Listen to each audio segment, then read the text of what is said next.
श्रावण शुक्ल पक्ष नवमी संवत 1811 शनिवार को एक चमत्कार हुआ। नागौर जिले में असोटा गांव का एक किसान अपने खेत को जोत रहा था। अचानक उसके हल से कोई पथरीली चीज टकराई और एक गूंजती हुई आवाज पैदा हुई। उसने उस जगह की मिट्टी को खोदा और उसे मिट्टी में सनी मूर्ति मिली। उसकी पत्नी उसके लिए भोजन लेकर वहां पहुंची। किसान ने अपनी पत्नी को मूर्ति दिखाई। उन्होंने अपनी साड़ी पोशाक से मूर्ति को साफ की। यह मूर्ति बालाजी भगवान श्री हनुमान की थी। उन्होंने समर्पण के साथ अपने सिर झुकाए और भगवान बालाजी की पूजा की और उसने अपनी पत्नी द्वारा भोजन में लाए गए बाजरे के चूरमे का भोग लगाया और तभी से आज तक श्री बालाजी महाराज को बाजरे के चूरमे का भोग लगाते हैं। भगवान बालाजी के प्रकट होने का ये समाचार तुरंत असोटा गांव में फैल गया। असोटा के ठाकुर ने भी यह खबर सुनी। बालाजी ने उसके सपने में आकर उसे आदेश दिया कि इस मूर्ति को चूरू जिले में सालासर भेज दिया जाए। उसी रात भगवान हनुमान के एक भक्त सालासर के मोहन अदासी महाराज ने भी अपने सपने में भगवान हनुमान यानी बालाजी को देखा। भगवान बालाजी ने उसे असोटा की मूर्ति के बारे में बताया। उन्होंने तुरंत असोटा के ठाकुर के लिए एक संदेश भेजा। जब ठाकुर को ये पता चला कि असोटा आए बिना ही मोहन अदासी को इस बारे में ज्ञान है तो वे चकित हो गए। निश्चित रूप से ये सब सर्वशक्तिमान भगवान बालाजी की कृपा से ही हो रहा था।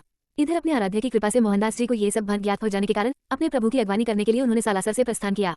मूर्ति सम्मानपूर्वक लाई गई। महात्मा मोहनदास जी ने निर्देशित किया कि बैल जहां पर भी रुकेंगे वहीं पर मूर्ति की स्थापना होगी। कुछ समय पश्चात बैलरेत के टीले पर जाकर रुक गए तो उसी पावन पवित्र स्थान पर विक्रम संवत 1811 श्रावण शुक्ला नवमी सन 1755 शनिवार के दिन श्री बालाजी महाराज की मूर्ति की स्थापना की गई।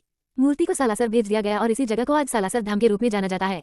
विक्रम संवत 1815 सन 1759 में नूर मोहम्मद वदाव नामक कारीगरों से मंदिर का निर्माण करवाया गया, जो कि सांप्रदायिक सौहार्द एवं भाईचारे का अनुपम अनूठा उदाहरण है। अपने आराध्य इष्ट को साक्षात मूर्ति स्वरूप में पाकर उनकी सेवा पूजा हेतु श्री मोहनदास जी ने अपने शिष्य भांजा उदयराम को अपना चोगा पहनाकर उन्हें दीक्षा दी। तत्पश्चात उसी चोगे को गद्दी के रूप में निहित कर दिया गया। श्री हनुमान जी की मूर्ति का स्वरूप दाढ़ी व मूंछ युक्त कर दिया, क्योंकि सालासर आने से पूर्व श्री हनुमान जी ने स्वप्न में श्री मोहनदास जी को इसी स्वरूप में दर्शन दिए थे। मंदिर प्रांगण में ज्योति प्रज्वलित की गई, जो विक्रम संवत 1811 सन 1755 से अद्यावधि पर्यंत अखंड रूप से अनवरत दीप्यमान है।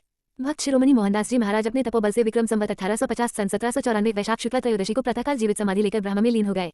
सालासर बालाजी मंदिर दो प्रमुख उत्सव श्री मोहनदास जी महाराज का श्राद्ध दिवस श्राद्ध पक्ष में त्रयोदशी एवं श्री बालाजी महाराज का प्राकट्य दिवस श्रावण शुक्ला नवमी बहुत ही हर्षोल्लास व उत्साह के साथ मनाता है, जिसमें बाबा के हजारों अनन्य भक्त व श्रद्धालुजन भाग लेते हैं। सिद्धपुरुष महात्मा मोहनदास जी महाराज के वचनानुसार भक्त की मनोकामना पूर्ति हेतु श्री बालाजी महाराज का समर्पित भाव से ध्यान लगाकर मिनोती मनोकामना का नारियल बांधा जाता है। भगवान के भक्तों द्वारा बांधे गए मिनोती के नारियलों के प्रति यहाँ बहुत अधिक श्रद्धा है, अतः इनका किसी अन्य प्रयोजन में इस्तेमाल नहीं किया जाता है।